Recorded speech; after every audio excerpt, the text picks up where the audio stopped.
Baik pemirsa, Institute for Development of Economic and Finance (INDEF) sampaikan dalam program Dialektika TVMU kenaikan pajak pertambahan nilai atau PPN diminta sebaiknya ditunda hingga kondisi membaik secara domestik maupun global karena berdampak pada daya saing masyarakat di tanah air.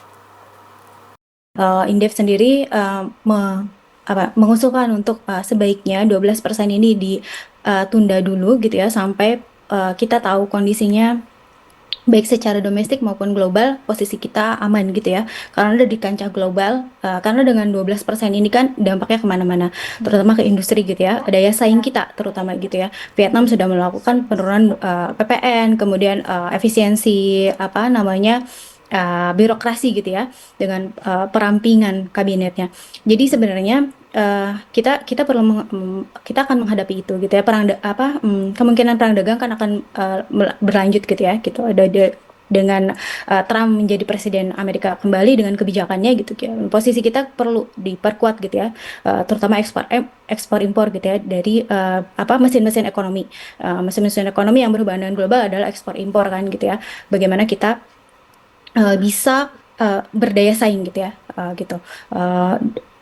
Berkompetisi dengan baik gitu. Nah, dalam negeri sendiri gitu, kita perlu lihat lagi bahwa kita sedang menghadapi permasalahan pada mesin penggerak pertumbuhan ekonomi dari daya beli masyarakat yang akan berpengaruh pada sisi rumah tangga gitu ya, pengeluaran rumah tangga, dan itu adalah komposisi yang paling besar dalam pembentukan PDB, dalam pembentukan pertumbuhan ekonomi kita gitu. Jadi itu yang perlu dipertimbangkan lagi oleh pemerintah, bagaimana PPN 12% ini dapat mengurangi gitu ya pertumbuhan ekonomi gitu dari sisi uh, rumah tangga gitu ya, maupun dari sisi uh, industri pengolahan gitu yang sebenarnya sedang mengalami declining terus menerus gitu kan ya.